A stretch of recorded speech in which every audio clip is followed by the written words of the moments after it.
it, I think. Yes, yeah. Happy Is for you that to okay? explain. So we can Yeah, we yeah, can make it available for others after that here. yeah. Excellent. So let me share my screen and do the intro. I will do an intro. Then we have Mike in the focus. He will talk about the viable system model and an emergent approach to strategy. How to build strategy as a living capability, one that maneuvers, learns, and holds its course when reality fear refuses to cooperate. Very interesting, I think.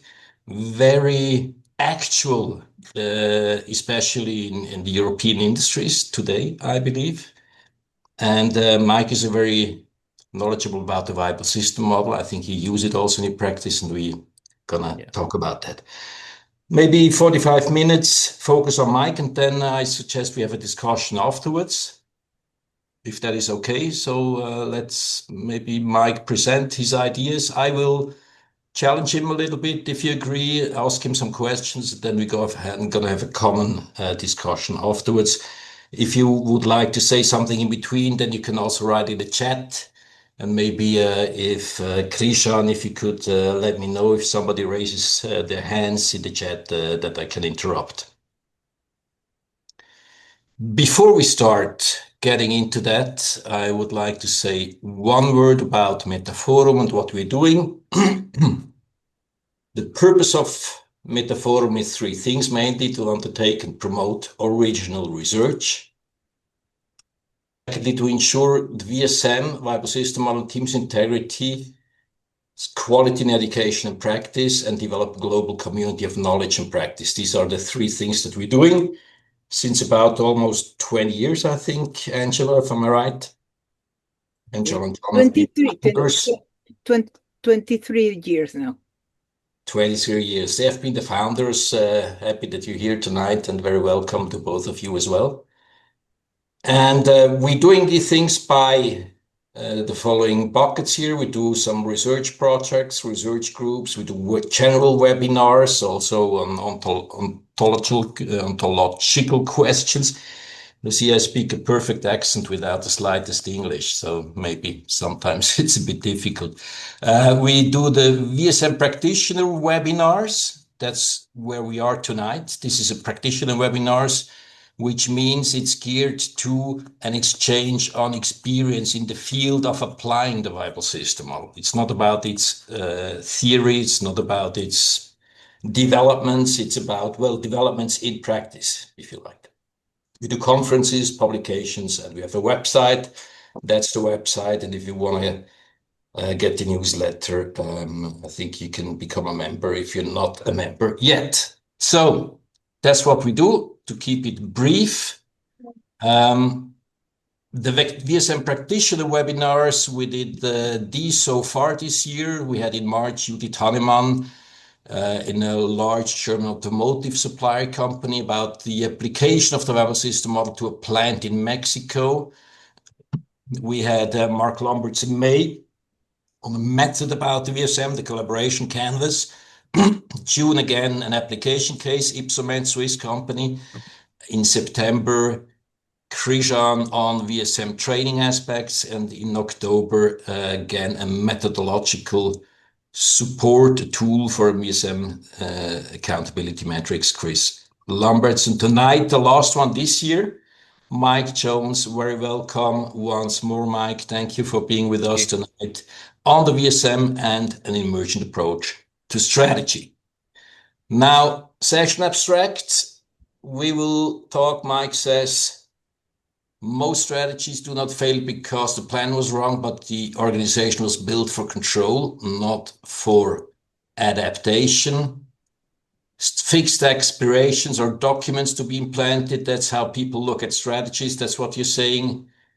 And we will explore tonight how structure shapes behavior, how observation must become before aspiration, and why it must be lived and not just declared.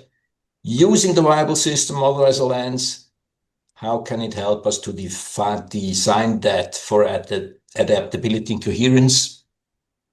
And how can we build these kinds of strategies that are required from the lens of the viable system model? That's the focus tonight. Now, let me introduce us, our guest tonight, and then we can start directly. Hand it over to you, Mike. I found that interesting. You're an organizational psychologist, and you will help leaders close the gap between strategy and execution. Is that a psychological question, Mike? Sometimes. Sometimes it is. Sometimes it is, I think. But that's not the main topic tonight, I guess, right? No. In part, we can cover some of that. Okay, okay. You've been a former British Army soldier where you've seen the realities of leadership in uncertainty. I had took the liberty to highlight some things in your CV here that I found interesting. Realities of leadership in uncertainty, plans rarely survived contact with reality. That was your experience, right? Yeah. As we talk about, we live in the world of von Moltke where nothing survives contact with the enemy. So, from a young age, we are constantly maintain adaptability. Right, right. That's the famous quotation by von Moltke the Older, I think, later Yes. reformulated by Clausewitz, right? And even later by Mike Tyson saying that everybody has a plan until they get hit in their mouth for the first time. You need still to be able to react, right? Be adaptable. Yes. Okay, that's the topic tonight. Very interesting, very, very important for today's praxis, I think. And you're gonna say something about your experiences, but I think our companies really lack of that to a great deal, especially in Europe nowadays. You're working with large public and private organizations, help to keep them adaptive, decentralized, viable. You work also with the viable system model, right? You've been. Yes. What was your encounter with the viable system model? What are you doing with it? I mainly use it to help diagnose and design organizations. So even though I'm a strategy advisor, you can't really do that without understanding the organization. So help then, I use viable system model as the main tool to understand and also develop organizations. I see. I see. And you have a podcast, Strategy Meets Reality, a podcast, and an upcoming book, When Strategy Meets Reality, an emergent approach to strategy and execution, right? Yes. So Hopefully, yes, sorry? hopefully it'll be out in July next year. Very good. We're going to read it, definitely. Um, yes. Anything else that we should know about you? Um, no, I think that sums it up. Yeah, soldier, systems thinker. Yeah, that's pretty much where a lot of it comes from. Excellent. Excellent. So yes, where do we want to start? Do you want to share some ideas, share a screen? Shall we just start into this discussion? How you want to proceed? Yeah, I'll share some slides. I'll sort of give my sort of thoughts for the first sort of 20 minutes, and then it'd be great to then turn that into a discussion. Excellent. Is it okay if I interrupt you if I have an idea or a thought coming up? Yeah, yeah, of course, feel free to. Yeah, And again, once more, if you want to say something, raise your hand in the chat. yeah. I do prefer that. I prefer more of a two-way conversation. Yeah. Go on, share my slide. Do I have to stop it first? No, I think I've just Yes. overrid it. Go we see that? Yes, thank you. Cool. Happy days. Well, thank you for having me. It's a great introduction from Martin. I've wrestled with this idea of strategy for a long time. The main sort of premise being that what's different from civilian street to military. So when I came out the military, I was very confused about this thing called strategy and how they do things because it didn't make sense to me. And one of the core underlying principles that sort of made sense was that in the military, we assume chaos. We just assume chaos all the time. But what I found in civilian street, they assume stability.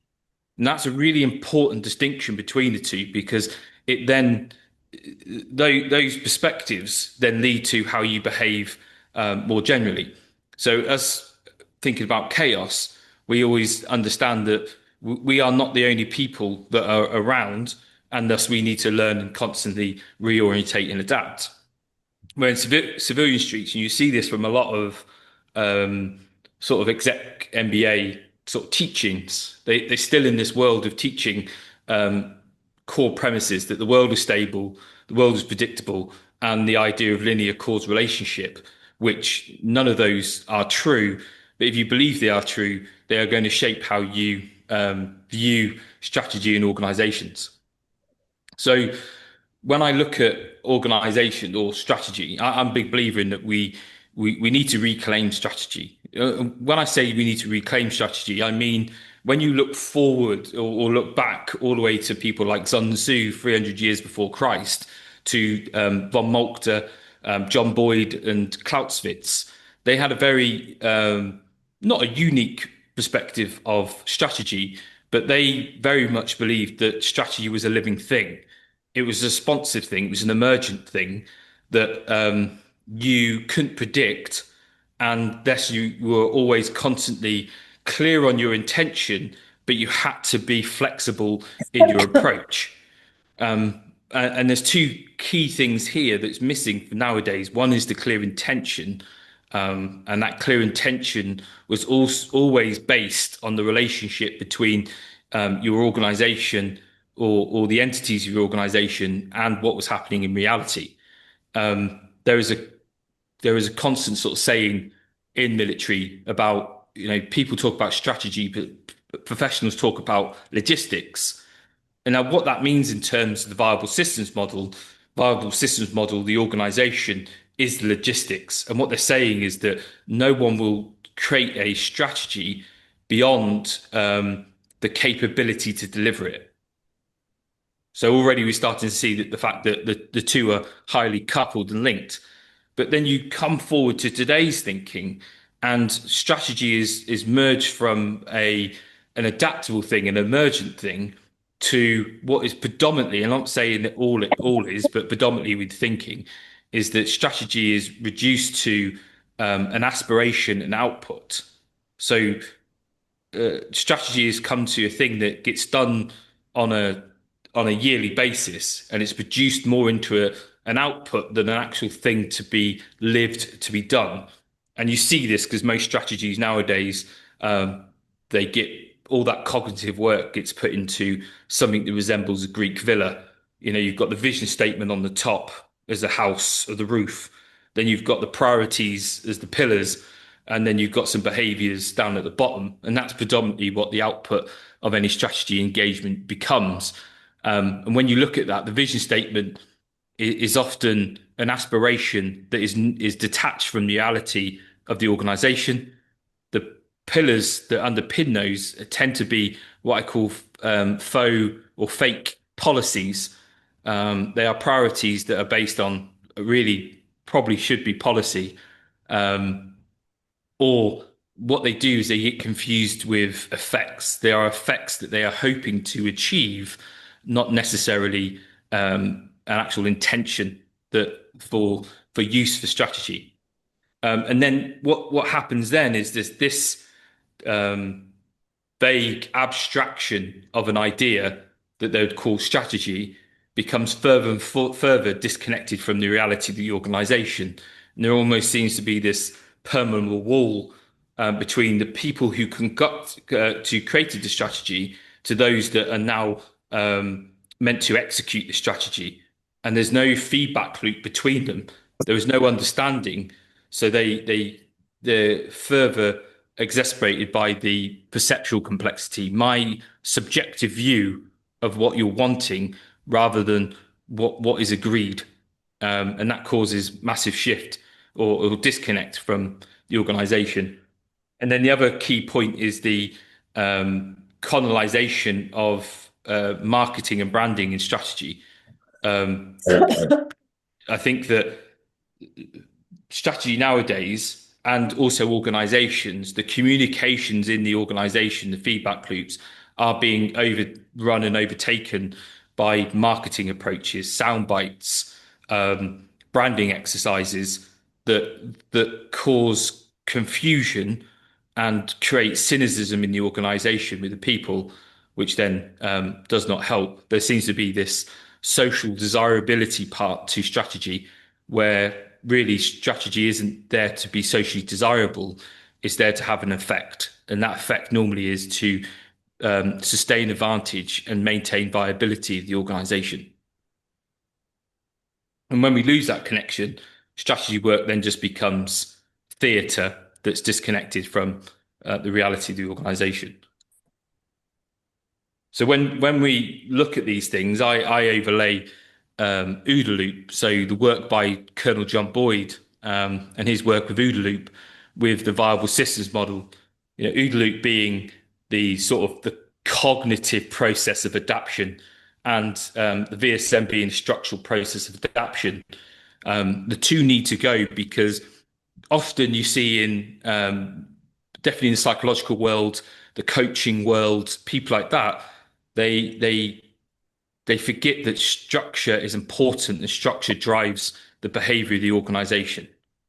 So you can take people out of a system or an organization and make them believe that they can do something with mindset alone. But if the organization, the structure of the organization is not there to support that activity, it will not happen. And when we think about OODA loop and viable systems model, we then look at the governance system 5 holds the ethos of the organization, the identity.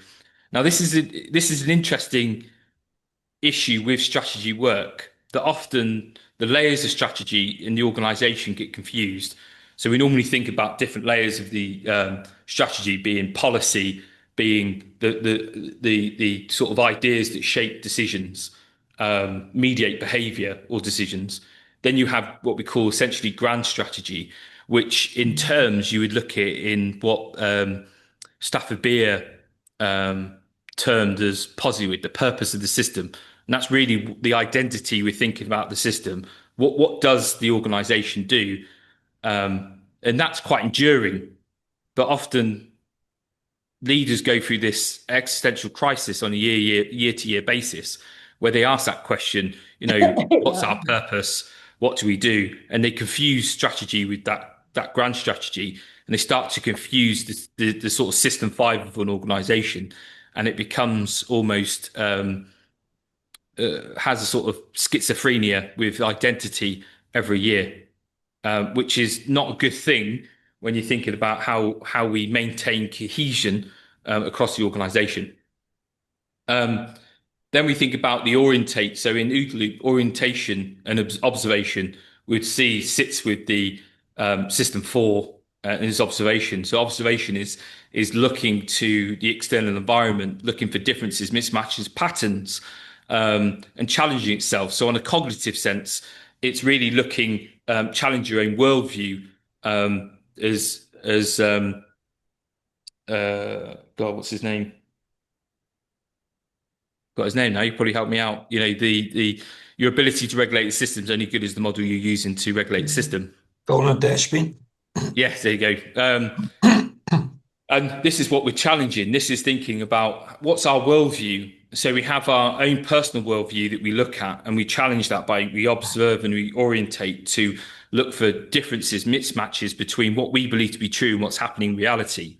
And that's, again, the same thing that happens with organization around how do we autopoiesis. So how do we maintain that identity? How do we understand what adaptations we need to make? And then you have the relationship between system 4 and system 3, which is to decide, which we really want to make sure in an adaptive organization that the gap between orientation and decision is close.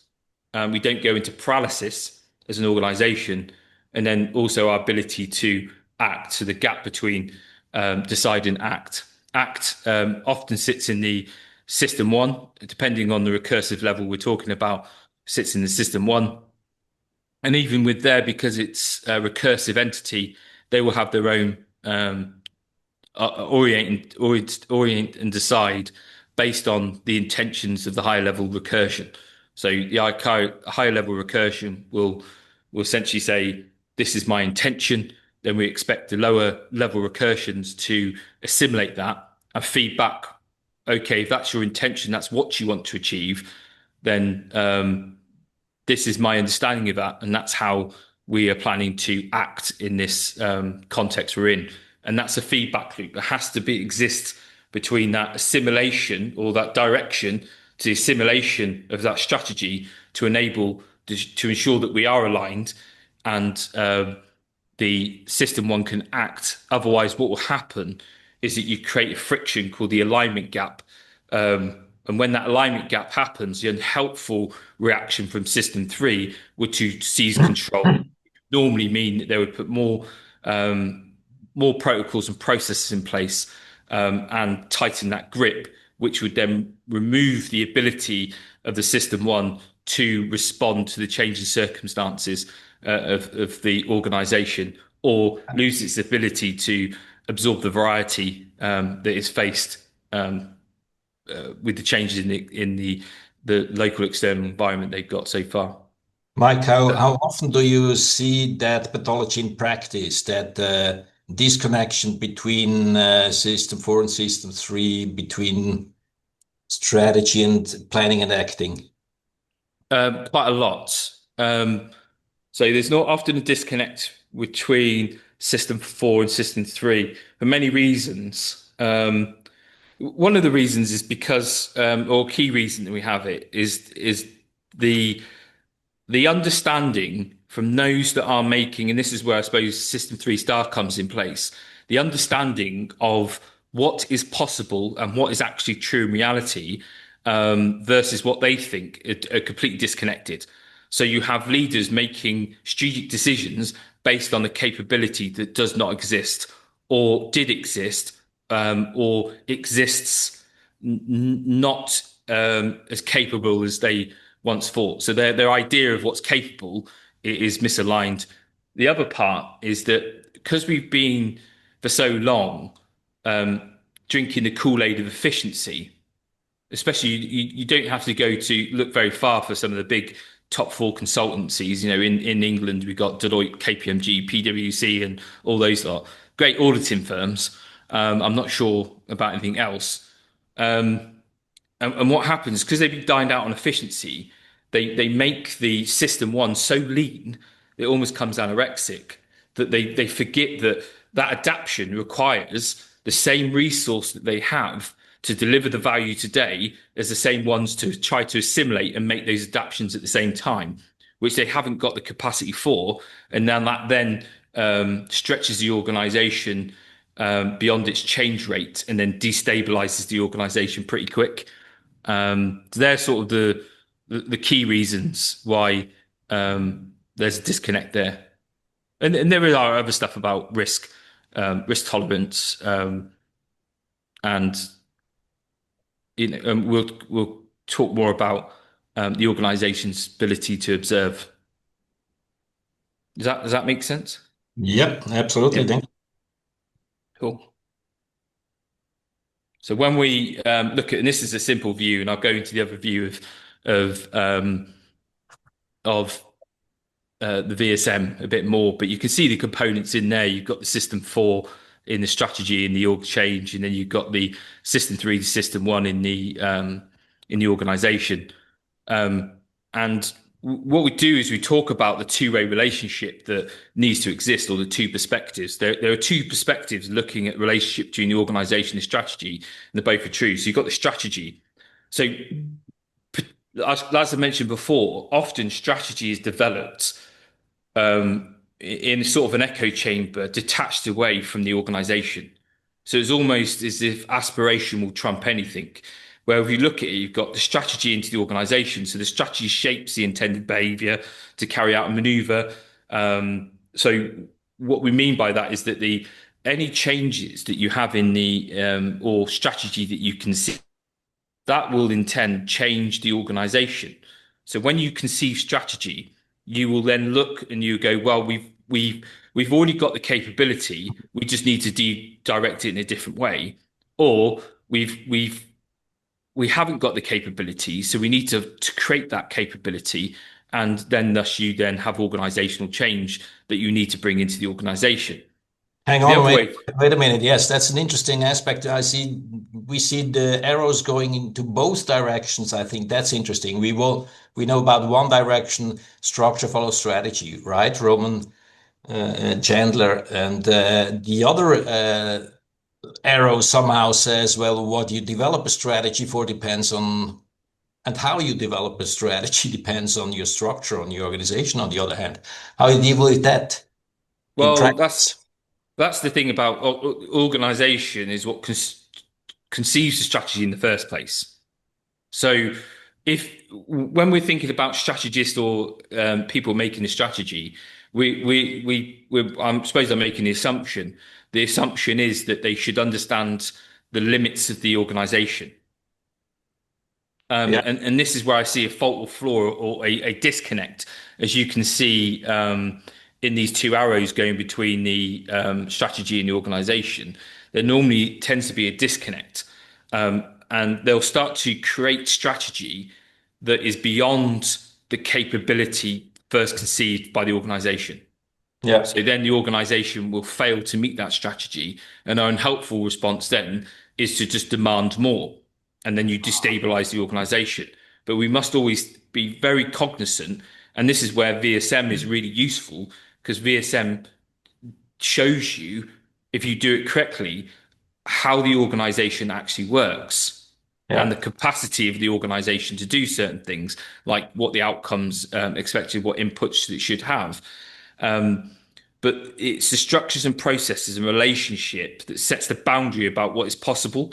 The actual strategies that emerge are direct reflection of the organization's existing coupling. So the organization, as we think about Umberto Maciano, the organization is structurally coupled to the external environment. Changes the external environment, change the organization, changes the organization, change the external environment. And we must aware of that. But the the strategy that is being created must be made in the relation of what's capable for the organization. yeah, If the organization is not capable, then you need to think about adjusting the strategy point. And what I'm not saying is that you remove ambition. It's not. Is that the ambition needs to be matched by what's possible, yeah, and that just means that if you're creating a strategy that is beyond the capability, then you need to adjust. You adjust that by the change rate. What you're doing. Is there possible strategies you can achieve first, and then in that sense creates options, or you just slow the tempo down for what's actually got. But you've got to, otherwise, if you don't, you'll exceed the capability of the organization, and then you'll start to destroy it. And what tends to happen with this, because the strategy becomes disconnected, and then you're trying to force this, you create more of what Stafford Beer used to call pathological autopoiesis. yeah, We then start to create separate entities that are there to solve a problem that is normally due to a lack of the disconnection between the strategy and the organization, and then they become self-creating, and they create this bureaucratic mess, or what John Boyd calls internal inertia, which then means that the organization itself is trying to fight internally more than it is capable of actually delivering anything outside, and you lose this connection.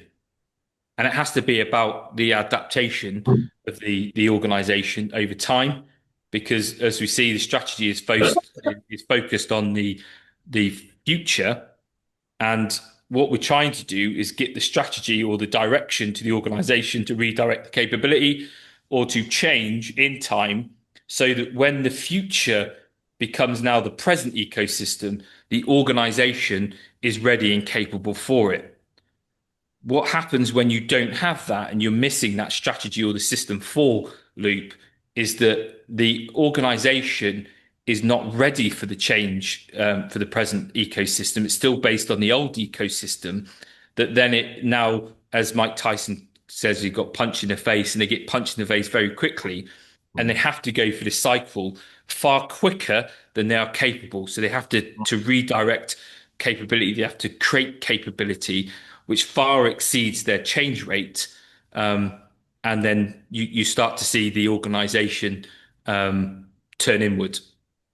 And typically also very different competencies like in the mobility, automotive industry, competence regarding software-defined vehicle versus combustion engines, or we know the history about Kodak, about digital or chemical photography.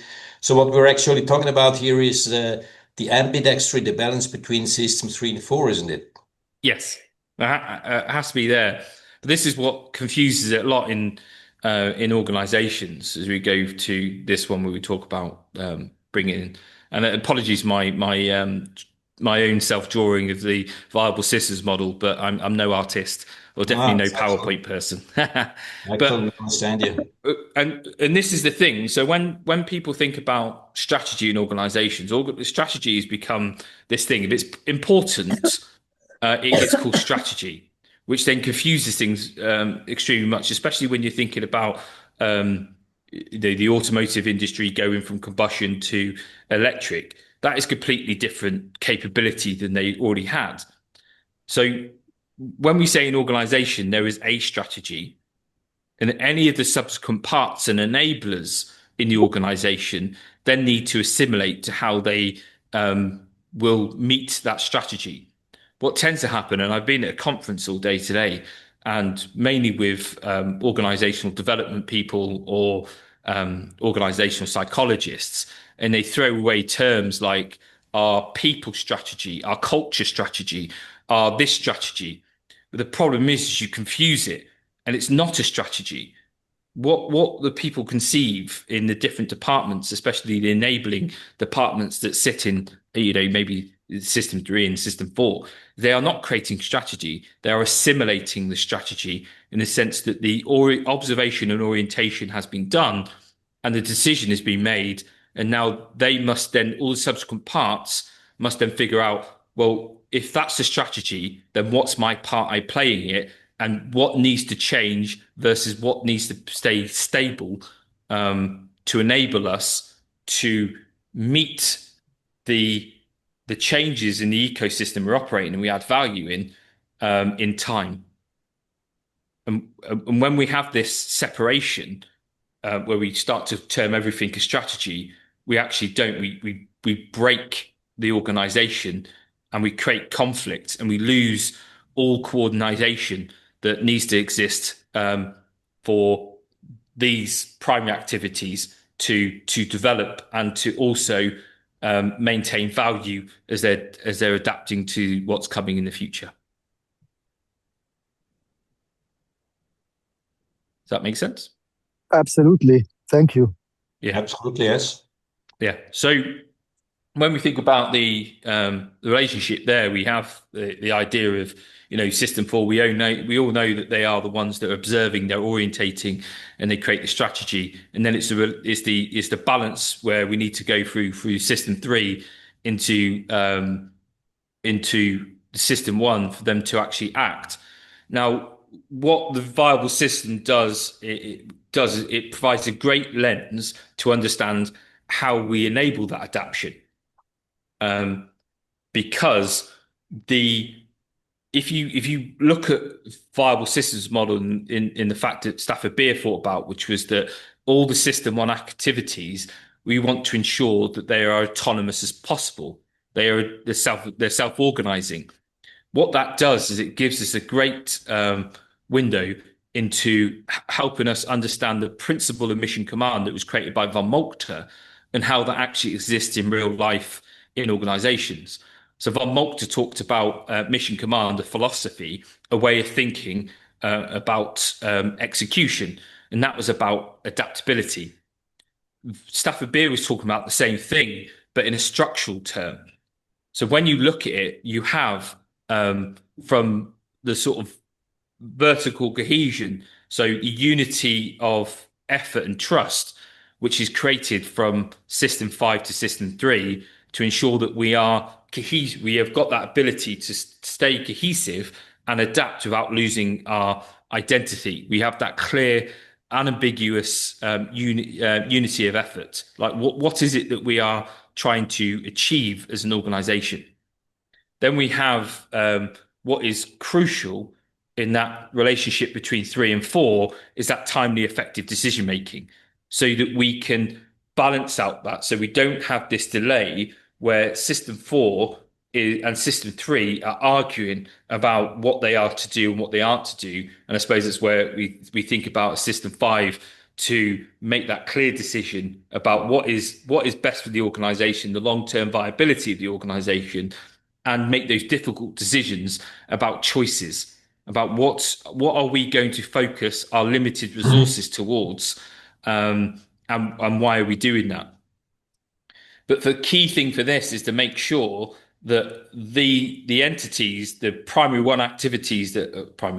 system 1 activities that are relating with the present ecosystem, is that they are decentralized.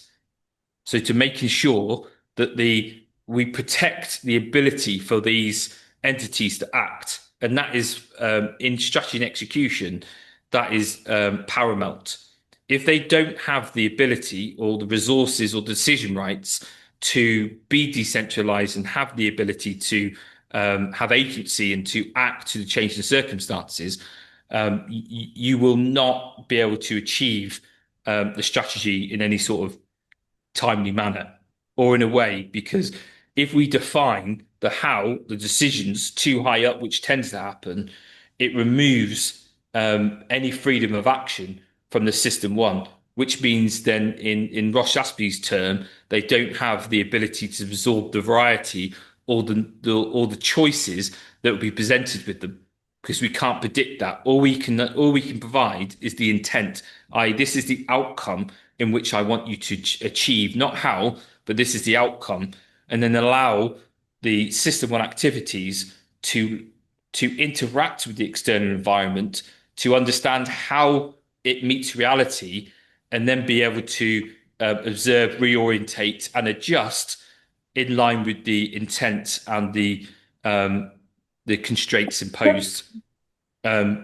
Without this, we won't get the freedom of action and initiative that was required to seize those opportunities that will take place. Beautifully demonstrated. I think that rings a bell also with Peter Drucker's Management by Objectives and Self-Control, and maybe today's OKR. And it rings also a bell with that, I don't know what that's that saying from, like, it says unity in essentials, freedom in action, and in all trust. Yes. Very nice saying. I think that's very nicely displayed here as well. Yes. Malik, do you got a hand up? Yeah, I just had a question. It's very well laid out. I love this. I'm currently struggling myself in my current company. I have something similar to that happening somewhere, where there is a mismatch of the strategy and what we're capable of. Yeah. But that's why I got recently into process organization studies, and I think a big key part that's often overlooked is how do you actually communicate that? Like the execution, what do you understand under execution is, I would love to have your opinion on that, because I got more into like discourse and discursive strategies and stuff like that. And yeah, just would love to hear your opinion on that. Yes, so that's a really good question, and this bit helps us to understand that. So when you have the leaders or whoever the system for whoever's conceiving the strategy, they are first they must understand, one, like we said, the capability of the organization, and two, their relationship with the external environment, and realizing that they are not alone. So in the military sense, we've always known that there is us and there is enemy and there is NGOs and there are civilians. There are all these things that we must understand our relationship with, and by understanding the relationship with them, we can understand what we need to achieve to remain viable in the external environment, but also to our advantage. A great way to look at this is, or the closest way to look at this, and probably a really good way to look at this is Patrick Haverstadt's Pat's strategy to understand how strategy emerges from there. So once they understand that, they understand what they are to achieve. So if I use an example, for instance, Elon Musk. So Elon Musk, back in the day when Tesla wasn't so greatly known, um, when the people in Tesla were looking at strategy, they were looking at the external environment, and they could see quite easily there was a pattern emerging, which is that majority of the EV world cars, EV was very expensive, and it wasn't going to become cheap by anytime soon. But they were trying to make affordable cars, so Toyota and all this stuff. So they saw an opportunity for an advantage was that we're not going to make affordable cars. We are going to make performance cars, expensive, high performance cars. And that's what they're to do. That's so they know if they could achieve that, they will have an advantage and be viable in the external environment. So as they take that in to System 4 to orientate that, that is the direction they give. So when they come to their people, so they'll have their HR departments, their R&D departments, they have their System 1 functions, all these lot that are in there. They would brief and say, our intention is, to do this by a means of, and that by a means of is on a high level, on the highest recursive level, how they are going to do that across their organization. And then what we call, what ends it is, which in order to, and this is where effects come in, and effects are really important, because effects are what we are going to see in this external environment. If we don't understand what we're going to see by the meanings of our changes, then we're not to know what's actually happened or not. So effects are really important for that re-observation orientation.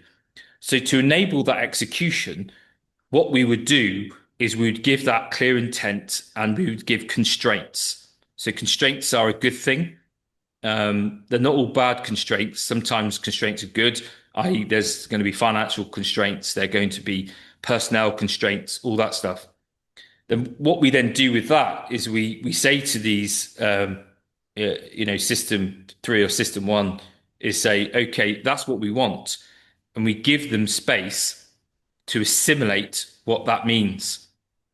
And they then have to, once they've done through, and we look at what we mean by that is that, one, they understand the situation, how does it affect them? They analyze or do what we do call mission analysis. They understand what are they being told to do and why.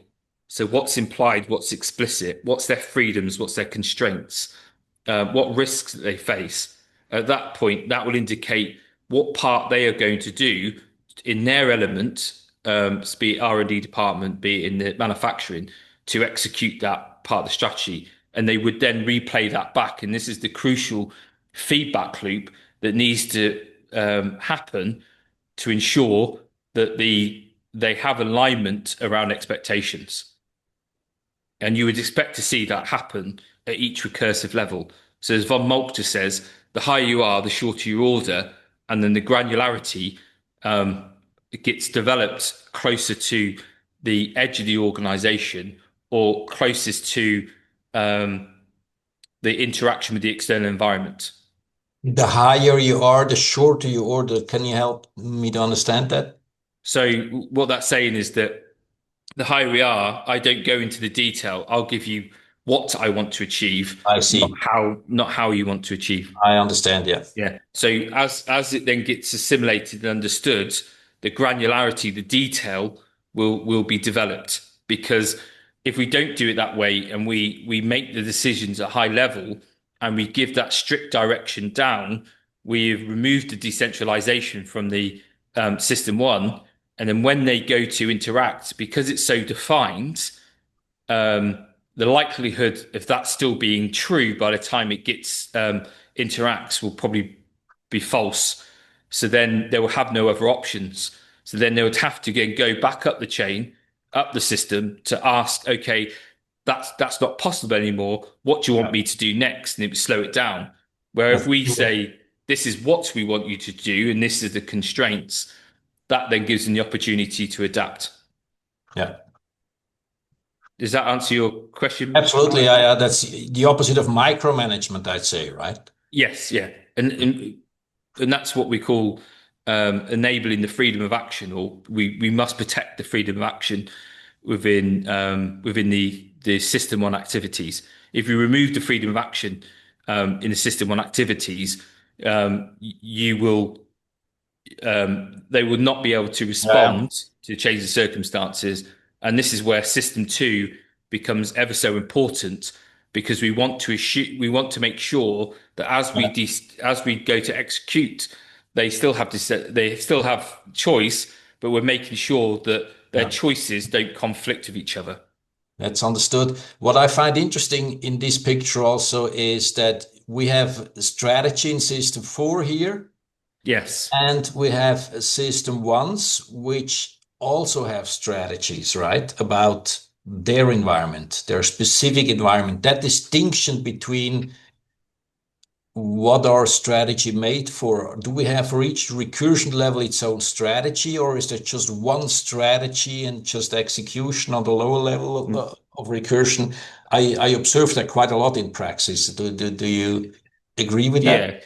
I believe that there can be strategies, but there is a strategy that at the highest level. So an organization can have multiple strategies going on at one point. Obviously, the more strategies you have going on at one time, the more complex you make it, and more resources you need. But when you think about the lower levels, the recursive level, it's still aligned to the same strategy. All it is that they're looking at it and going, well, what's my part that I have to play in that strategy?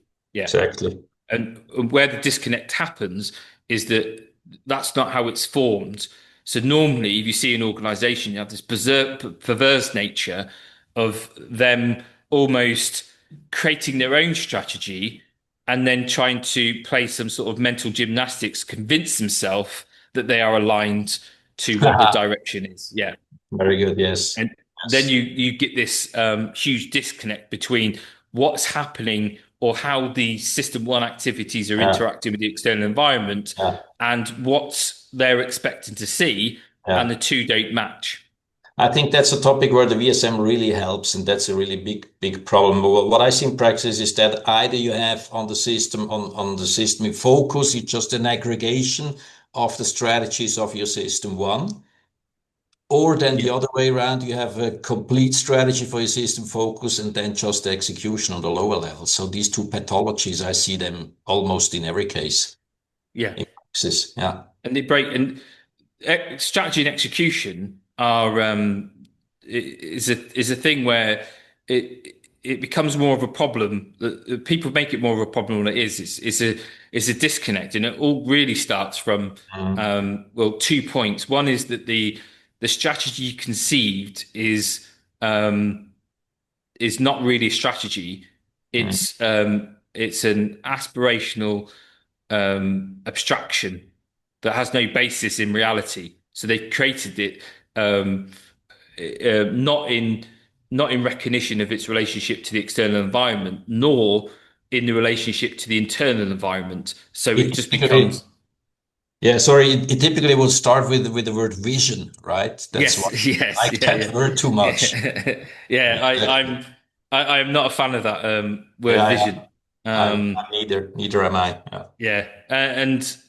And the reason why is because it doesn't give clarity of direction, and the strategy must give clarity of direction to enable the subsequent parts of the organization to be able to assimilate and understand what they need to do.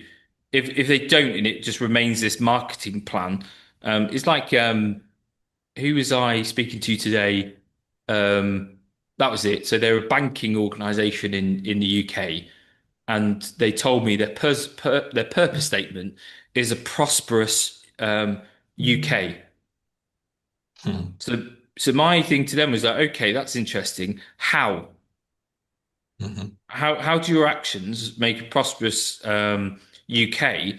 And if that's your strategy, how is that even possible? What effects? How would you know that you've created that when you interact with the external environment?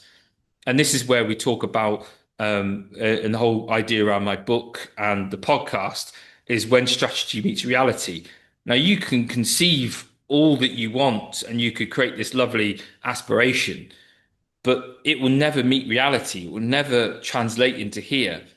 And all it will do is create dysfunction. And that dysfunction will become a detached organization, which then will be followed by internal inertia and pathological autopoiesis. Because when we start seeing gaps between what we wanted to happen, what actually happened, and the difference between what we wanted someone to do and what we actually did, our unhelpful reaction as an organization is to put more policies, more processes in place to try and control the actions of System One, thinking that they are incapable. But it's not that they're incapable, it's more that there's no relationship there and there's no feedback loop to what happens. Regarding timely and effective decision making, Mike, is it also your observations that they very often have these kinds of fixed time horizons? Like they say, we now develop the strategy 2030 because we look 5 years ahead, and that's our strategy, and that's our goal and our ambition. And then somebody comes up and asks, and what later on, what happens next, or something. That's Yeah. my observation, at least. How do you respond to that? Yeah, I agree. I think this the 5 year horizon that tends to be is just a mental construct that I believe actually came out of communism. To be fair, on the agricultural timelines, so it's just a construct. It's not real, but there is a space for future thinking, and you see this in my model where I'm talking about the contextual environment, how the future will impact the transaction environment, then Right. come into the present. So I'm all for the fact that you will look at scenarios and think what's possible, but this needs to be grounded. If you're looking, at 2030 or you're looking at 2040, that should only be serviced to understand what is possible in decision making today. If any future activity does not serve to Yeah. answer decisions today, then it's just a stargazing exercise and it's not useful. So Mhm. it should then provide you with, and this is where the relationship between System 4 and the Mhm. System 1 and the activities, because it's the Yeah. construct of the organization and your capability, which then enables the adjacent possibles or the affordances that you can make today. And you could make those today. That Yes. should then start to shape what's possible in the future. Let me just root that in practice a little bit, because my observations is exactly about that in the last years in the German industry, at least, or the European industry, I even would say, is that suddenly something happens completely unexpected. I mean, it could be the automotive industry, a mobility show in Asia, for example, or it could be just a disruption with toll politics or other geopolitical things or so. Um, Something happens, and then it's typically asynchronized with strategy and planning processes. So they don't have the processes set up to really adapt in real time or in requisite variety, as Ashby would say, what is happening outside. Or the famous citation comes to mind. Alfred Sloan, it was, I think, if the rate of change outside exceeds the rate of change inside, the end is inside. Yes. Right. I observe that very often today. Yeah, and the viability principle, you must be able to adapt as quick as or quicker than the external environment or the competitors, otherwise you cease to be viable. And to enable that to happen is why we must protect the System One entities to one act so they can respond to the changes because the intent won't change. So what they're doing, their intent won't change. How they do that will adapt, and you're giving them the freedom to adapt. And the second part is that part of system 4, and this is what I was saying earlier about strategy is not an output, and you see that behavior a lot, that rigidity of thinking, or the rigidity of adaptation, due to the fact that they view, consciously or unconsciously, strategy as an output, not a way of being. So if it's a way of being, you would have a consistent observation and orientation of the system 4, and you would then go to truly what Stafford Beer was talking about, and I suppose in Berto Maciano, about adaptations rather than transformations. Who would take care in the company about that, Mike? Who would take care about in the company to make sure that that happens? What you're saying? Yeah, I would say it needs to be at the it needs to happen in several places in the organization.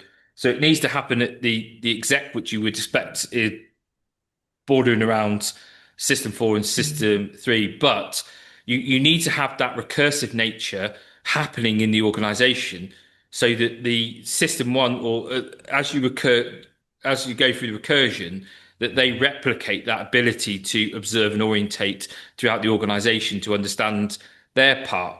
If it is just solely at the highest level of recursion, which I normally see, and then the rest are just a slave waiting for direction, that won't happen.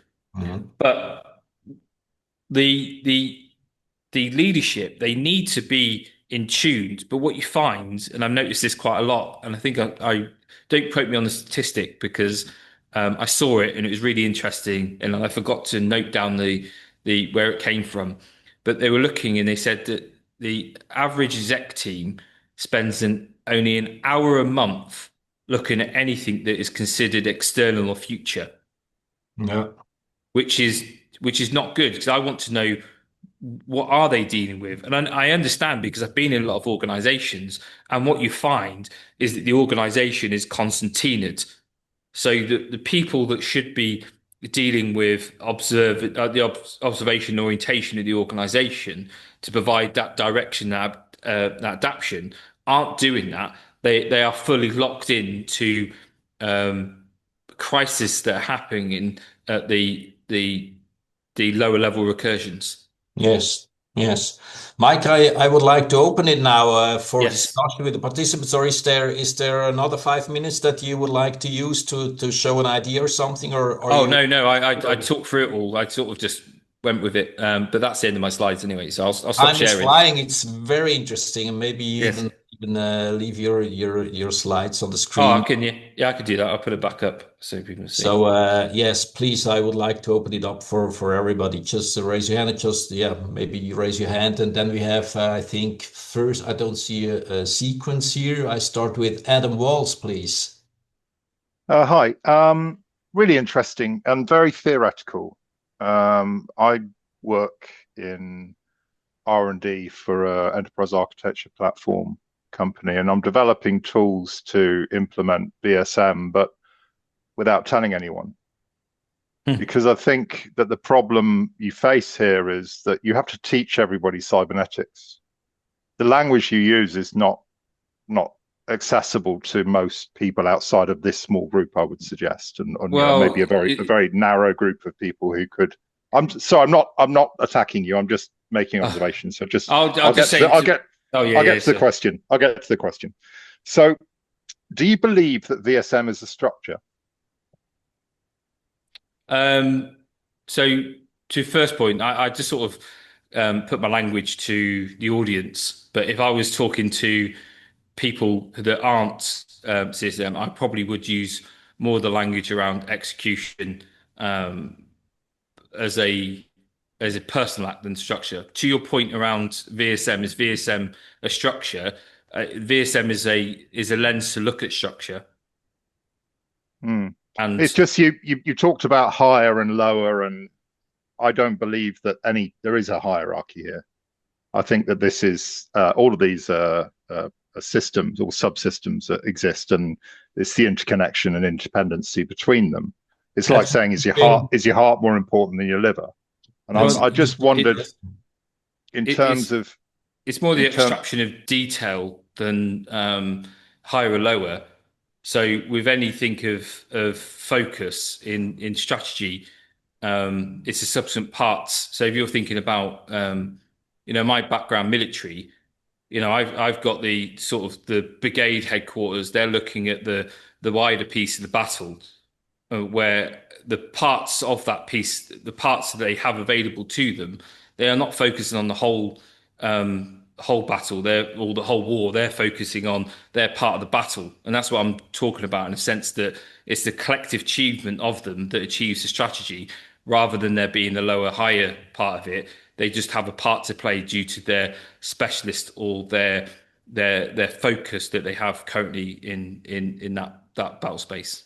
Yeah. Let me just jump in as a moderator very quickly, but that's a very often and well discussed question, actually, often discussed question. Is there hierarchy in the viable system model? And I just would like to raise your attention to the fact that it depends on how you look at it, because what is hierarchy? If you say hierarchy from power and influence and so on, that's one side. And there's also a hierarchy maybe from the logical aspects of information. And these are two different things, but we could spend the evening on discussing that question, I guess. Yeah. And Thank you. yeah, I think in that sense of hierarchy, it's more about decision rights and information flows rather than a traditional, it must go in that way. I think it's about how and that's why it's a lens to look at structure rather than being the structure, because you're looking and making sure that your organization um, can be viable in the environment that it's operating in. Yes, hierarchy comes from the relevance of information if it's in a healthy system. I'd say. Excellent. Thank you very much. Then we have Ben, please. Yes, sir. So that was outstanding, Mike. Just absolutely Cheers, Ben. outstanding. So, I'm a long time in construction and a lot of complex projects, project manager, and left the industry about 7 months ago to start my own consultancy to do systems interventions, go back into that world. And so very much trying to build a framework heavily influenced by VSM. There was not a thing I heard here today that I couldn't immediately apply to 100 situations from my own empirical experience. So I'll just focus on a couple of things. I don't have a question, just kind of wanted to like I'd like to have 3 hours to talk about every single point on your slide. But just to focus on the idea of disconnect, right? So reality versus abstraction. I look back on even at the most mature parts of my career towards the end, I was spending most of my time on perception management, all right, of the stakeholders, where I had, they had their abstracted idea of what should be, what ought be based on oftentimes on a schedule that was artificially fabricated in an ivory tower echo chamber, and then so I'd very much be managing reality on one end and then managing their perceptions on the other. And so I read a quote recently in one of Ilya Prigozhin's books, but he was quoting Karl Popper.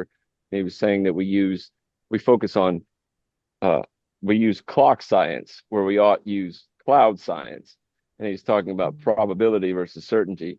And so what you said in the very beginning about assuming stability in the civilian world, in construction, it's so perverse that that we still haven't caught on to that everything we're managing is change and chaos and complexity.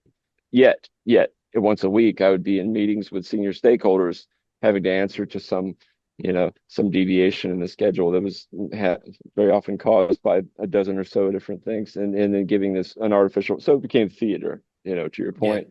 But just that disconnect and the ideas of treating very complex, of treating those things that are uncertain as if they can be certainly decided. And so last thing I'll say is a schedule is our model of reality, and it's a complete abstraction, and it's almost never the idea of the feedback being insulated. I was reading Angela's book to get ready for her course, and when she talked about one of Stafford Beer's quotes, I'll butcher it, but it's like about the ultimate attenuator, the fatal attenuator being ignored feedback.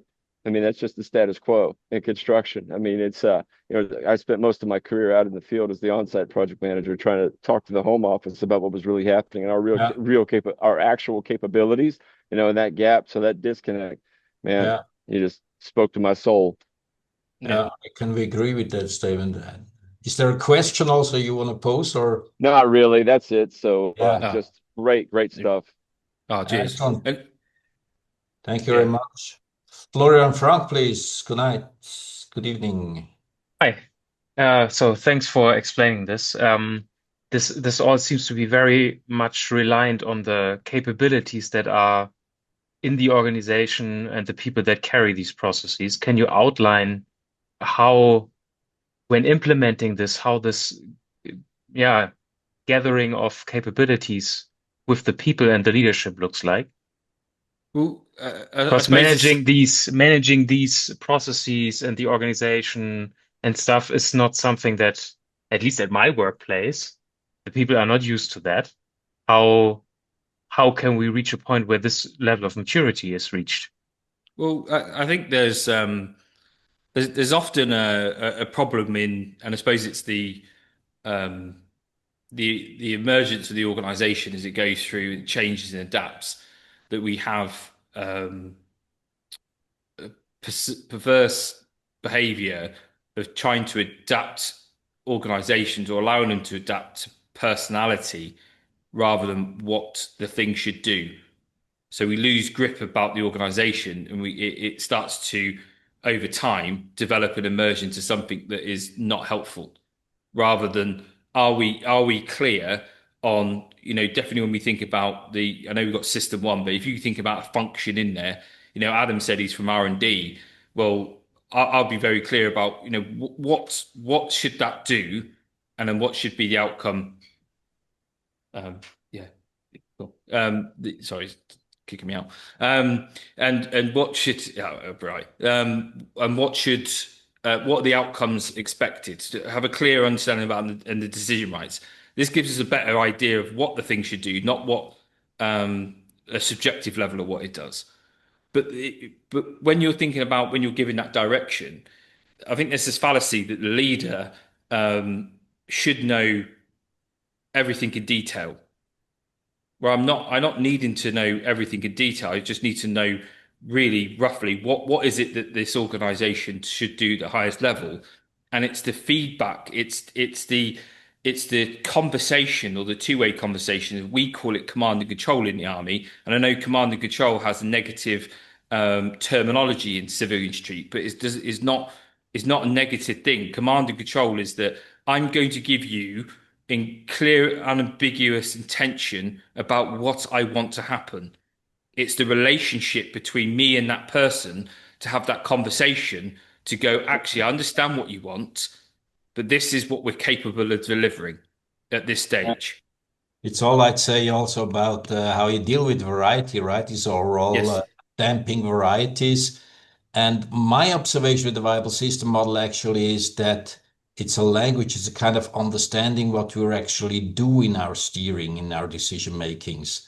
And that kind of understanding is the key to implementation, because Yeah. implementation looks different in every organization. There's no general recipe, I think. Yeah. It's an observation. Do you share that? Yeah, and that's why you must have that two-way conversation. So you're giving the direction. They go away and look at it, and they feed back, and they say, "Do you know what, Florian? I know what you wanted. This is what we're going to do. This is what we can do, or this Yeah. this is what we're going to do to do that. Yeah. I'm Yeah. I'm constrained by this. If you're happy to remove that constraint, I can Mhm. do this. If not, this is what we're going to do, and this is the what timeline we're expected. And that's where Yeah. that system three bargaining is really important about what's been asked to do versus time and resource.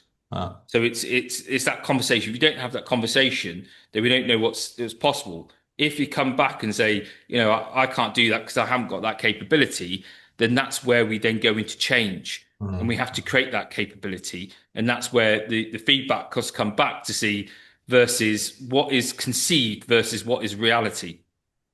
John Lee, please. Good evening, John Lee. Good morning. I'm in California. Thank you very much, Mike.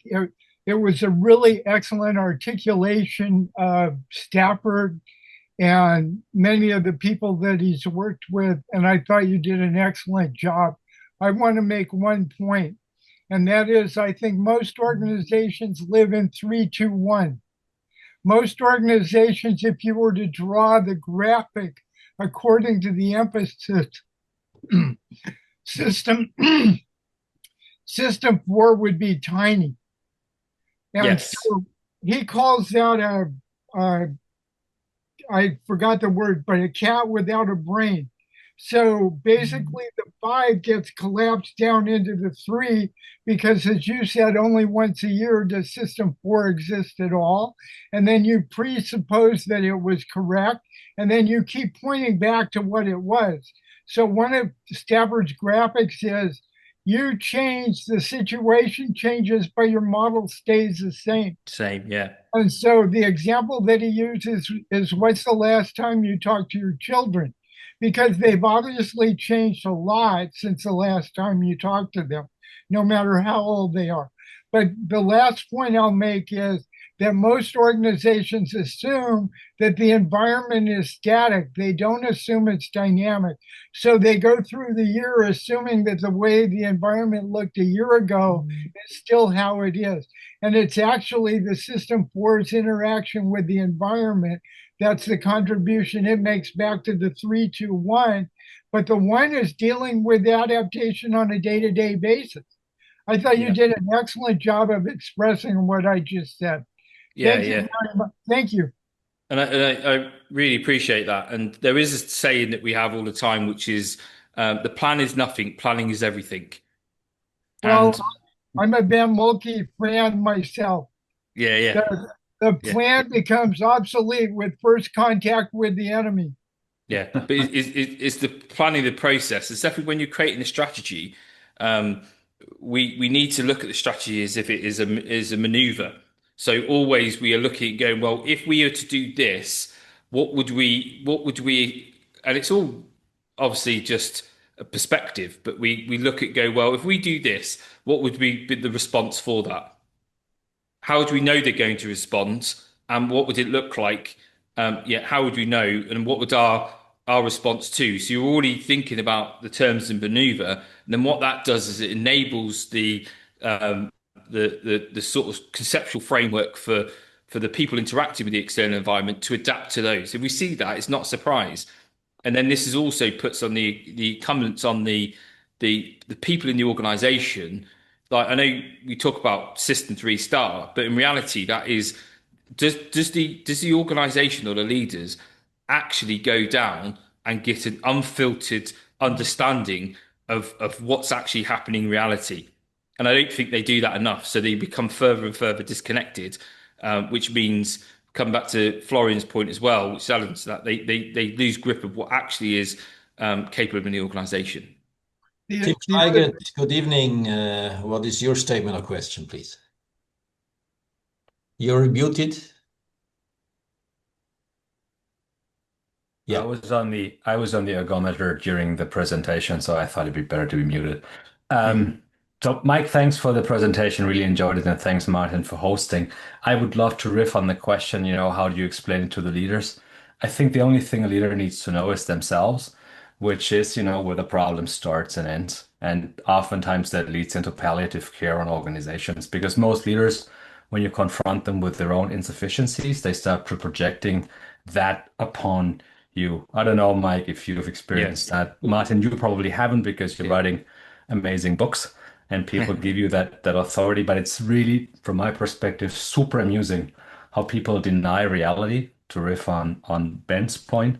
And then what I usually do is I will write out a 6-week prediction on if you're not doing this, here's the things that will happen. And the longer you wait to engage, the more painful the process will become. Usually after week 3, they come back and it becomes really funny. Yeah, we're always battling with strategy because it is initially the conception is conceptual activity until it hits reality, and then we have that feedback loop. But we're always fighting with what we call perceptual complexity. Like we must, and this is why we must have that space. And this is why I always argue AI will not take over strategy because AI will give you the answer. It will not allow that space for the perceptual complexity to unearth the cognitive behavioral aspects that the development of strategy gives you, but you must have that space to surface the tensions and the disagreements and the different perspectives. Otherwise, where strategy currently is in this consensus-driven madness where we leave it down under the surface because we just want to have consensus around a very pointless abstraction of a vision statement. Mm. I would say that what I observe is that these top managers, they're all intelligent people, and of course some have self-interests and things like that and egoisms. But what they mostly lack, they're helpless somehow. They lack of language and concept. That's my observation. Yes. They were excellent experts in their fields, very good engineers or doctors or whatever the organization is about, but they lack of a language to talk about strategy. And they have all these mismatches, these misunderstandings that I love Mike's statement so much for, because it makes clear what is the difference between what is a strategy and what is it not, and how do we have to design it. Levels of recursion we have touched. We have touched the difference or the problem of fixed time horizons. We have touched the detachment from execution and reality, strategy as an output, as you say, Mike. We have touched the level of recursivity, all these concepts that would enable them to talk about strategy. And because if you ask 5 managers, you get 5 different answers what it is all about, strategy right nowadays. Mm-hmm. One quick addition to that, because I think it's important. We must distinguish between complexity capabilities and intelligence. There is people that are super intelligent, but they're one-dimensional and under-differentiated. This is the article I just dropped into the comments. And because people always feel like you're attacking them, if that is the language. So Martin, I think, very pertinent point, but it's the difference that makes the difference, to quote Bateson. That people must understand. You can be super intelligent, but be one-dimensional and under-differentiated. And in the case of complexity, then you're amazingly screwed, despite being super intelligent and an absolute expert in your very narrow field. That's how we started closing the circle now, Mike, because I started with the question, what does organizational psychology have to do with the whole thing here? But before we do that, maybe Daniel Hommel, good evening. What is your statement or question? I'm reminded of something very fundamental, and Tim was just going in that direction. I think John Lee was also going in that direction. And I think like what I'm reminded about also because somebody dropped the term philosophy, that the VSM is also about philosophy in the chat, is that the leaders, they don't deny reality, they see reality differently. And sometimes we have a disconnect really on the level of worldview. Because if you're a positivist who assumes like the world is like observable and there is a like objective reality that you then can also communicate, you will behave fundamentally different than a constructivist or social constructionist who will automatically come in with a completely different approach. And I think we often forget that this is like the foundation we're standing on, and I think the disconnect is often already at that level. And that is kind of mind-boggling to me that we always come back to that. Yeah. But this is the really crucial point around cognitive diversity, and I think this is it's an element that gets overlooked in the strategic teams and about perception. What a lot of Boyd's work is about how do we get that shared orientation, and that's not do we think the same. That is just that have we had that debate and that challenge to somehow, and it's never going to be perfect, but we've probably removed more of that darkness that's out there, so that not only do we have a shared orientation of the situation, but our orientation is close to reality as possible, so that when our entities act and how that responds to the external environment will be less of a surprise than if it were. And all we're trying to do is, he called it the 3 energy principles, in the sense of how do we minimize our surprises. Thank you, John. Once more, Ben, please. Yep, I do have one question actually, Mike, with respect to your background with organizational psychology.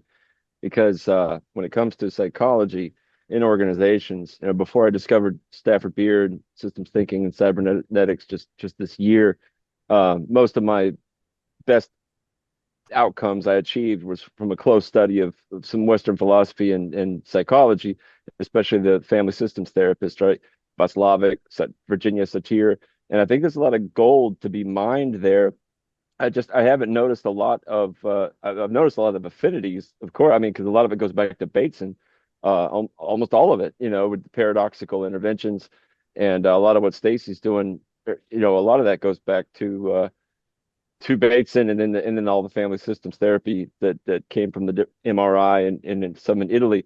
I'm curious to know from a systems, since you're a systems thinker also, have you seen opportunities to implement more and to find more of a communion and a marriage with systems thinking and a lot of the really good systems therapies out there? That was kind of a rambling question. I'm sorry, I hope it made sense. Yeah, in the sense of my problem with a lot of the organizational psychology and also the coaching element is that they they remove people from the organization. So when they try to do the intervention, it's regardless of the structures that are created in the organization, and they try to fix them and then put them back in the organization, which isn't fixed, and it merges the behavior that they're trying to sort. So they sort of don't really work. So the two can work really close together. And I suppose that family therapy was the sort of insight, first time really, of psychology becoming more of a systems focus. So actually, the two are really useful, but they have to be done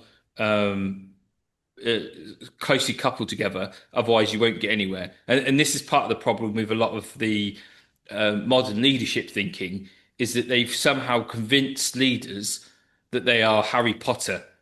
They can say a few magic words and wave a wand, and it will change something without realizing that that is truly false. And you can paint the walls of all the vision statements and value statements all you want.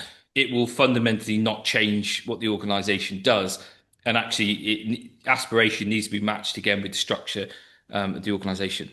But isn't the That's right. problem that that was always true in the past for those leaders because they did speak the word and magic happened? So their brain is totally used and construed to like saying the word and making the magic happen. And that Yeah. is no longer working. No, and this is where marketing is jumped in the void. So this void between how we used to conceive strategy from where it came from the military terms to organisations now, because we are inherently storytelling animals.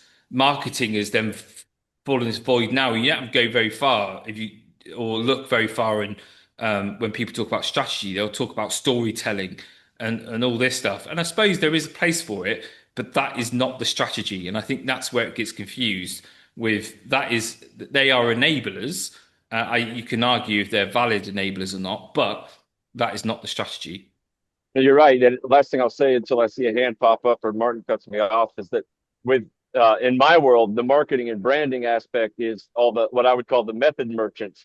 They've taken over. You have more people teaching lean construction than actual practitioners. And I was a devotee and a total disciple, and I have a PMP, and I did all that. But what I found was that after 20, 30 years it's become a Wittgensteinian language game, right? People just say these things and they don't even say them right anymore. Plan, do, check, adjust. It's like, it's not adjust, it's act, but it doesn't even matter anymore. It's become these mantras, and so it gets assimilated. And like in a Hegelian dialectic way, it becomes a thing. And so it's even more damaging and more painful. It's like Christianity a couple hundred years ago. It's like, we're not doing anything like we said we were going. We're burning people, And so it's like, no, this is doing more harm. But it's so I think you've seen it's the simulacra. And I think there's some worldviews that have got to be challenged moving forward, but especially about organizations and old myths. And one of those myths is we need fat in the system. We can't afford to have. We need to have fat in the system. If you look at the military, and I know they have a third of their organization which is always in reserve. And the reason why they do that, because that's matched with the volatility and the rate of change in the external environment. So I'm not saying that any organization needs to have a third of the entity in reserve, but they need to have requisite agility or fat in the system matched to the rate of change that's happening in the external environment. More topics are opening up, and we could have spent another evening on discussing the redundancy of potential command, for example, Yes, building up fat, things like that. It's very relevant, the whole topic. Once more, companies in Europe, that's what I observe, are typically too heavy and too slow. Yes. And it has to do with the steering system. VSM can help a lot with that. And it's definitely also about how they do strategy and planning. One topic just that we haven't discussed or touched yet tonight, and that's the last topic I just would briefly like to touch, is the damping of variety by policy, of course, first, identity, then by strategy. But also dampening the way we do strategy, the variety, the complexity of the whole thing by the concept of essential variables. We haven't been talking about the concept of essential variables yet, which is a very important concept, I think, also of how you deal with strategy, because you could talk about thousands of things if you talk about strategy. I think it's very important to apply it. There's different ways to do it. But what's your opinion about that? How are you using the concept somehow? 2 secs. I'm not too sure. Just say the question again. I didn't quite get what the question the was. question about the concept of essential variables, saying that you need to focus on what matters more. Focus is actually the topic. Damping variety, right. saying we need to focus on. I can tell you how I do it. I focus on 6 essential variables if I do strategy and planning with my customers, and that's typically market position, innovation rate, productivity, attractiveness for good people, liquidity, cash flow, and profitability. 6 factors. Fred Marcus described them. Are you using something like that? I use it for developing strategies as well, for example. Not quite like that. I think we do in similar ways, but probably just we get to it in a slightly different way. But it all comes from the feeling about what is it that we're actually wanting to do in the strategy. Then that dictates around what we call capability shifts. So what's a shift? So if we want to do that, we have to do something to enable that to happen. So we have the capability shifts. Yeah. Those are attributed to parts of the organization, which then it's about what area do they need to develop, change, redirect to get to that, and that's where we then bring the focus. So that if it's not aligned to that, and I suppose it's the challenge between status quo and change. Really, it's about what is it they need to focus on today, and make sure that we hit that value that we're going through, and that's the normal return, the normal business stuff we're going on. But then it's all about what's the focus to adapt over time. So I think it's just we do get to focus, but the focus is done in the planning part to say that this is where we need to exert our limited resources. As Clausewitz said, no organization, regardless of size, has unlimited resources. So it's focusing those resources to what matters. I see. So thank you very much, Mike. Absolutely agree with what you're saying. It was most interesting. I just would like to put that slide here on the screen. No, that was not the one. That one here, upcoming practitioner webinars. If you have ideas about what you want to hear, what you want to discuss in 26, and please let us know. Write into the chat, please, or send us an email. And with saying that, I would like to thank you once more, Mike. It was very important. You're providing a very important puzzle to the whole piece of functioning in our world. I think a new way or an important way to look at strategy. You nicely showed how the viable system model helps with doing that. We have been touching all these concepts. And yes, it was very nice and interesting evening. Thank you very much on behalf of all the audience. Thank you very much, everybody, for spending some time with us, and seeing you soon again. Thank you, everyone. For organizing. Thanks a lot. Thank you. Thank you very much. Be healthy. Bye-bye. Ciao, Ciao. bye. Thank you very Cheers. much. Bye. Killed it. You killed it. It's great.